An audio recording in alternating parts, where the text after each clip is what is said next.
नमस्कार, मैं हूँ अनिल और आप देख रहे हैं भूतों का खौफ।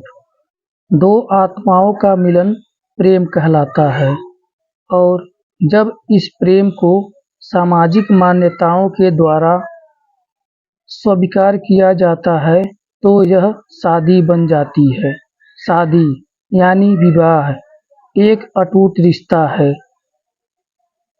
जीते जी लोग इसे निभाते हैं, लेकिन कुछ ऐसे भी जोड़े हैं जो मरने के बाद भी अपने जीवन साथी का साथ नहीं छोड़ते। और ऐसी ही घटना से प्रेषित होकर डरावनी कहानी भूत की पत्नी आपके लिए प्रस्तुत है। मुझे आशा है कि यह कहानी आपको ज़रूर पसंद आएगी। सुनीता बड़ी हो चुकी थी और अब उसके माता-पिता को उसकी शादी की चिंता हो रही थी।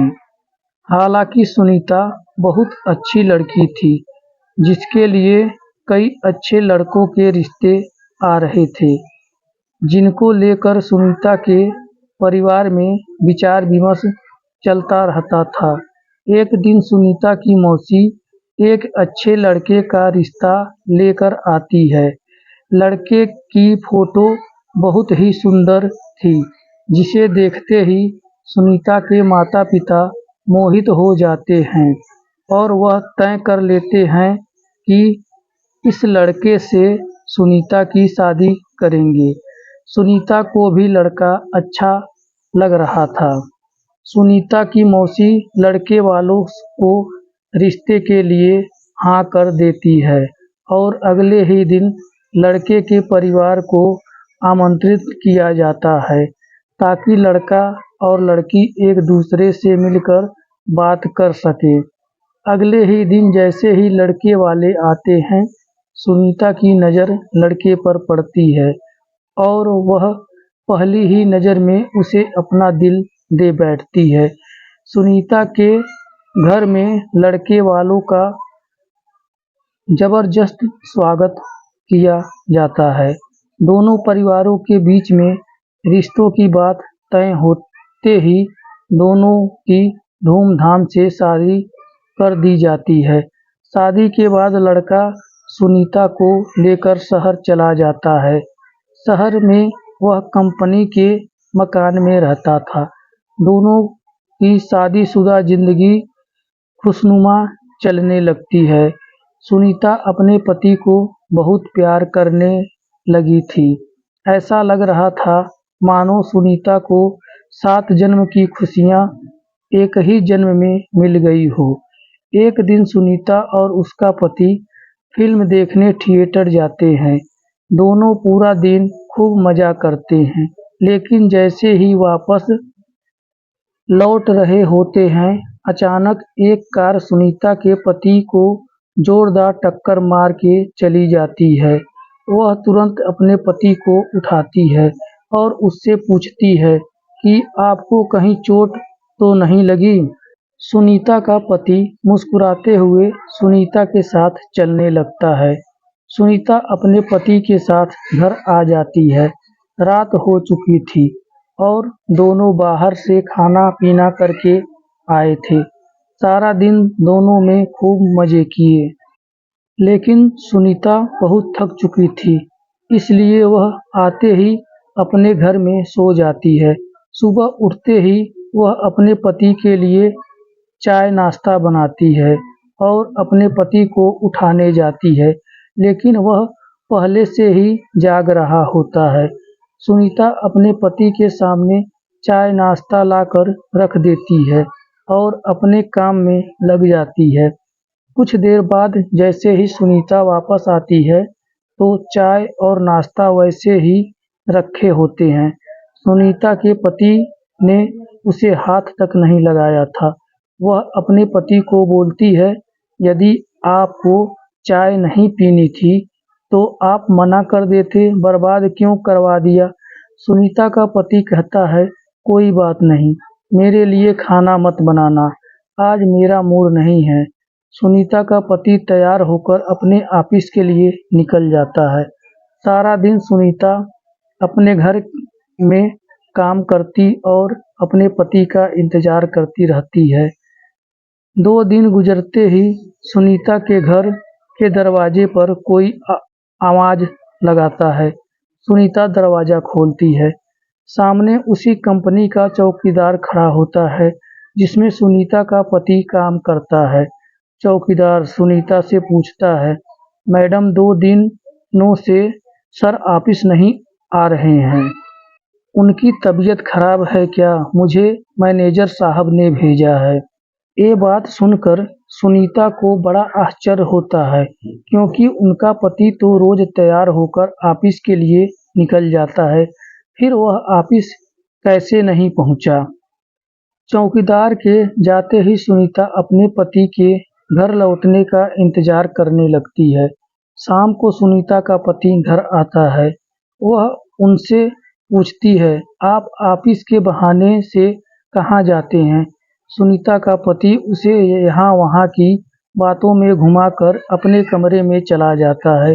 अगली सुबह सुनीता अपने घर के दरवाजे पर दूध ले रही होती है। तभी चौकीदार फिर से आ जाता है और कहता है, क्या साहब अभी तक नहीं आए? सुनीता कहती है, वह तो घर के अंदर बैठे हैं, जाओ मिल लो। चौकीदार घर के अंदर चला जाता है। वह चारों तरफ देखता है, उसे कुछ नजर नहीं आता। पीछे से सुनीता दूध लेकर आ जाती है। चौकीदार सुनीता से कहता है, कहाँ है साहब? सुनीता कहती है, अंधे हो गए हो क्या? तुम्हारे सामने ही तो बैठे हैं।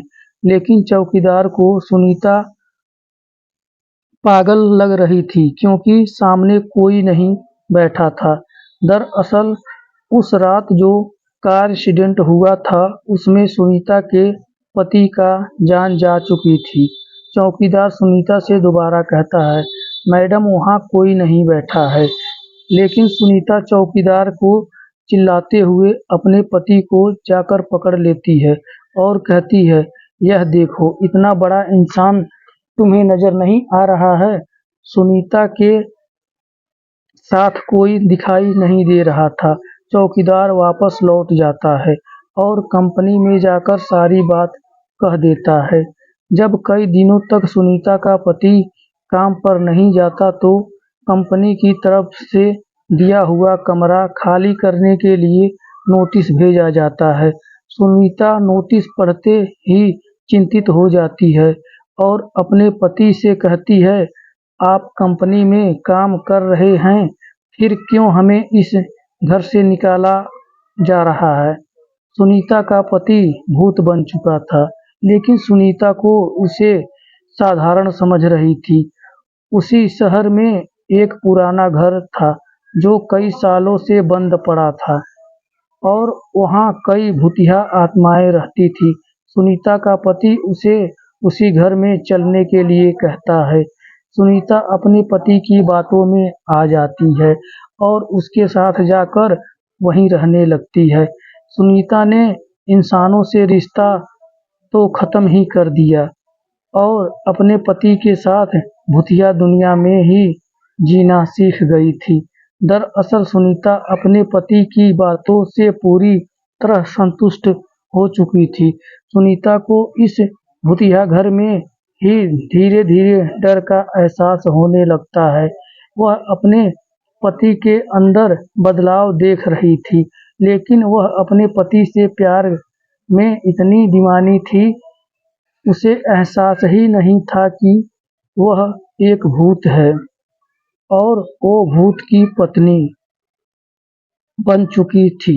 कुछ दिनों बाद सुनीता के सास-ससुर शहर आते हैं और सुनीता अपने पति से कहती है, मम्मी-पापा का फोन आया था, वह दोनों 2 घंटे में स्टेशन पहुंच जाएंगे, आप उन्हें जाकर ले आओ।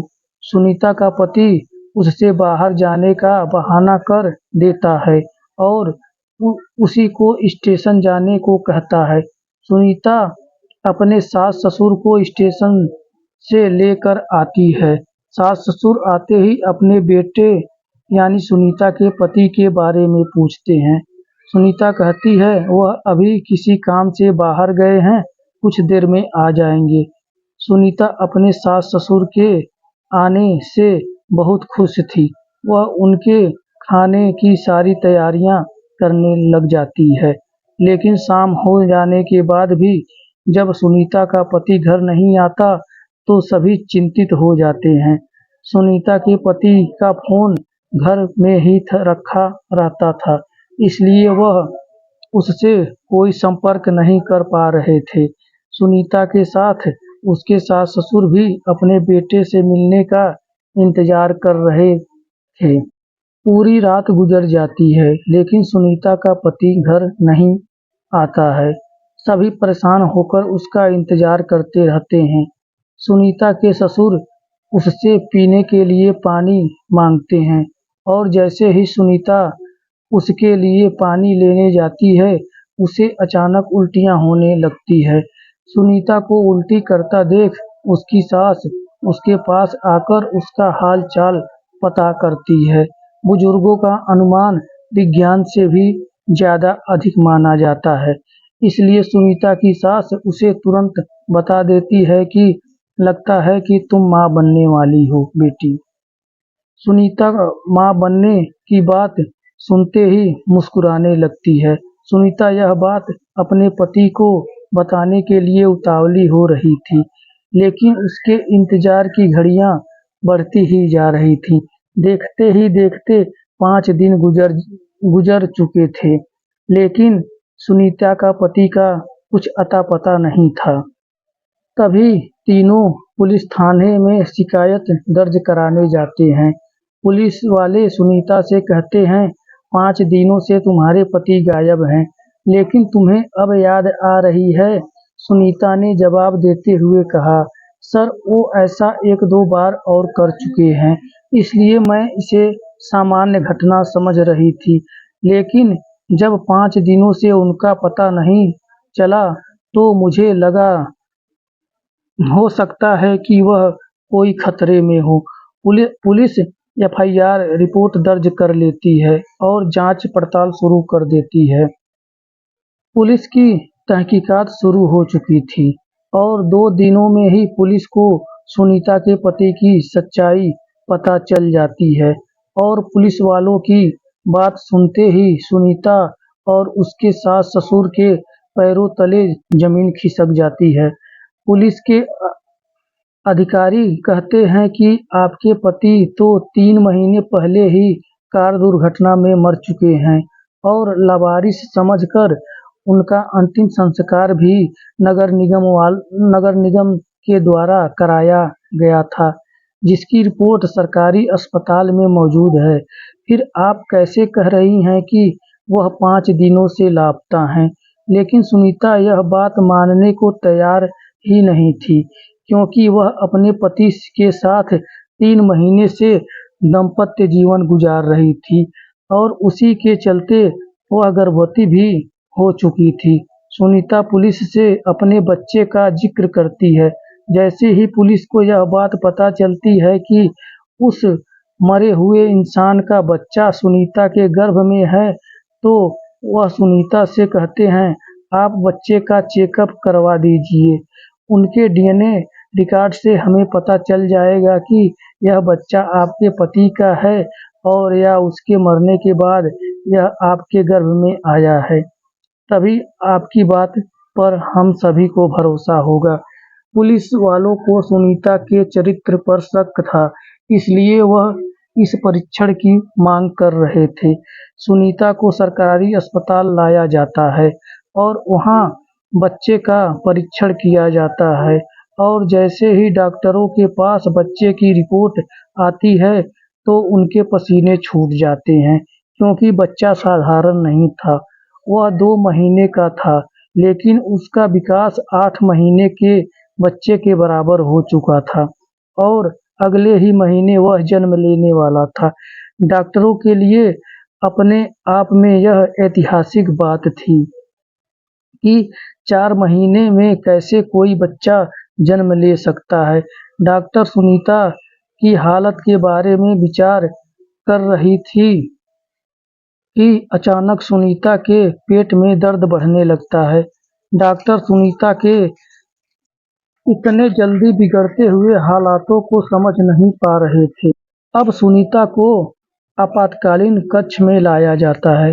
तभी डॉक्टरों को पता चलता है कि सुनीता की डिलीवरी का समय आ चुका है और कुछ ही देर बाद सुनीता एक भूतिया बच्चे को जन्म देती है।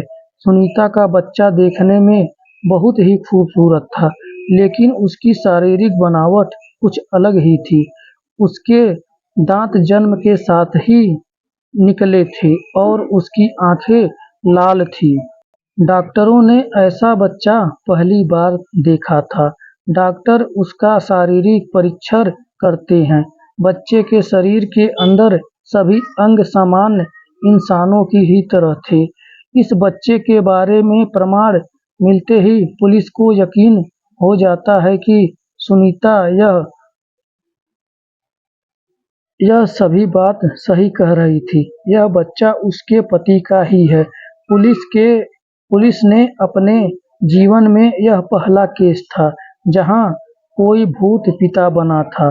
सुनीता को अपने पति के मौत की खबर पर यकीन नहीं था, लेकिन सभी के कहने पर उसने यह मान लिया था कि उसका पति अब इस दुनिया में नहीं है।